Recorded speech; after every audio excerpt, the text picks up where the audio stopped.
Bom dia a todos. Gostaria primeiramente de agradecer ao convite de estar aqui hoje para falar um pouco aquilo que eu tenho visto em relação a esses processos da Operação Lava Jato, integrando um grupo de advogados que atua na defesa do ex-presidente Lula. Esse depoimento dado hoje aqui pelo ex-ministro Jorge Hage foi exatamente na mesma linha do depoimento que ele prestou ao juiz Sérgio Moro, lá em Curitiba. Ele enfatizou muito aquilo que foi feito pelo governo do presidente Lula em relação ao combate à corrupção, em relação à atuação sistematizada de diversos órgãos de combate à corrupção. Falou também da criação da Estratégia Nacional de Combate à Corrupção e à Lavagem de Dinheiro, que foi uma iniciativa também do governo do presidente Lula e que serviu para traçar diversas estratégias de combate à corrupção. É importante salientar que o próprio juiz, que hoje é responsável pela condução da Lava Jato, participava desses encontros, e isso foi registrado lá pelo ministro Jorge Hage. Diversos outros depoimentos, na mesma linha, prestados por ex-procuradores gerais da República, ex-diretores gerais da Polícia Federal, dentre tantas outras autoridades que participaram do governo do ex-presidente Lula, foram a esse processo de Curitiba dar o seu testemunho do relevante trabalho feito ao combate à corrupção, ao combate à criminalidade e dos instrumentos criados durante aquele período para que isso fosse possível ocorrer. Então, o meu primeiro registro aqui é que, até agora, nós tivemos 24 audiências em Curitiba e ouvimos 73 pessoas, 73 testemunhas, 27 delas selecionadas pelo próprio Ministério Público, portanto, pelo próprio órgão acusador. E nenhuma dessas testemunhas afirmou qualquer fato que pudesse vincular o nome do ex-presidente Lula a qualquer fato relacionado à prática de atos ilícitos. Ao contrário, o que se verifica é justamente que não houve nenhuma participação do ex-presidente em qualquer ato ilícito. Esse é o sumário dos 73 depoimentos que foram colhidos lá em Curitiba. Esse sumário, portanto, é bastante diferente daquilo que se coloca através de coletivas, através de pronunciamentos de autoridades que, ao invés de participarem daquelas audiências, preferiram faltar das audiências, e eu digo isso principalmente em relação àquele procurador da República que fez a coletiva do PowerPoint. Ele se negou a ir à audiência, mas continua dizendo as mesmas coisas que dizia na época da coletiva do PowerPoint, sem saber que as 73 testemunhas que prestaram depoimento não apresentaram qualquer prova em relação às acusações que ele havia apresentado. Um aspecto importante também de ser detalhado é que o processo judicial, e particularmente o processo penal, não deve ser um meio de execração pública, não deve ser um meio de perseguição política, mas sim deve ser um meio, um instrumento de aplicação e observância das garantias fundamentais previstas na Constituição Federal, nos tratados que o Brasil subscreveu e também nas leis.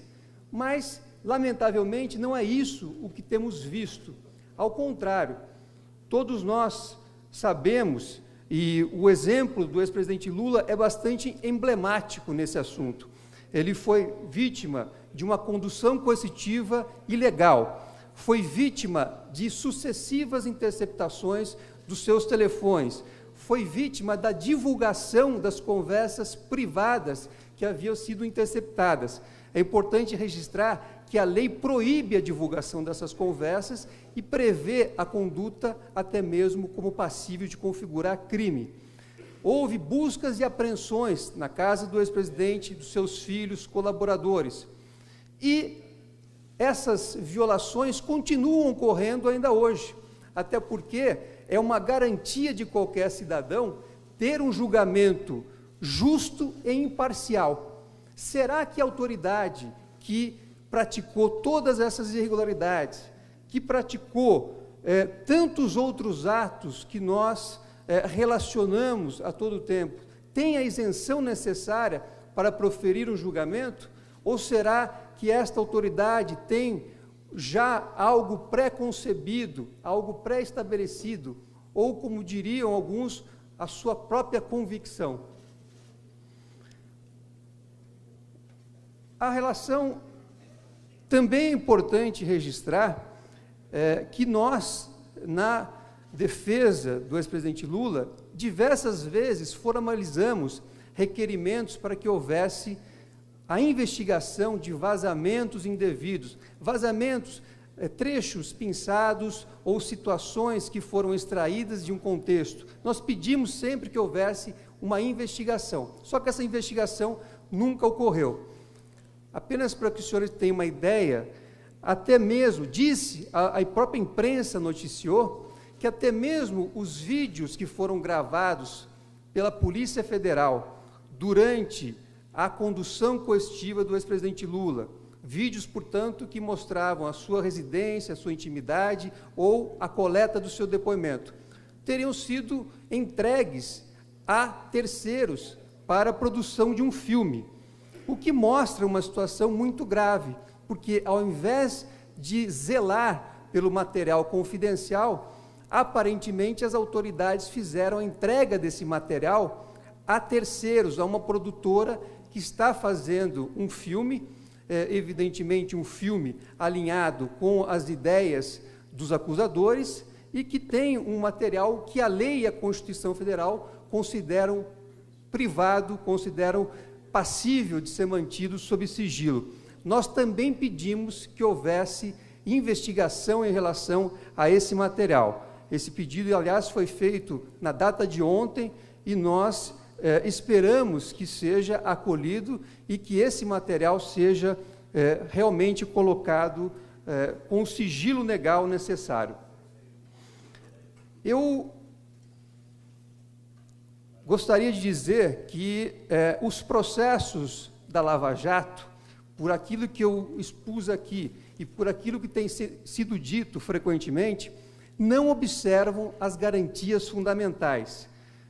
E, até o momento, nós não verificamos um sistema recursal apto a poder impedir que isso possa ou continue a ocorrer. Um processo que não observa as garantias fundamentais é um processo que não tem legitimidade. Um processo que deixa que as pessoas fiquem vulneráveis a ilegalidades ou a atos arbitrários é um processo contrário à Constituição Federal e às leis e aos tratados que o Brasil se obrigou a cumprir. Por isso, são processos que não deveriam ter a sua validade reconhecida. O sistema recursal deveria impedir a continuidade dessas ilegalidades. O fato de haver poucas decisões na Lava Jato reformada pelos tribunais, ao meu ver, não significa que não hajam erros. Significa, sim, que esses erros ou estão escondidos ou estão escancarados, mas não foram corrigidos. Mas precisam ser corrigidos para o bem do Estado Democrático de Direito e para o bem do Brasil. Muito obrigado.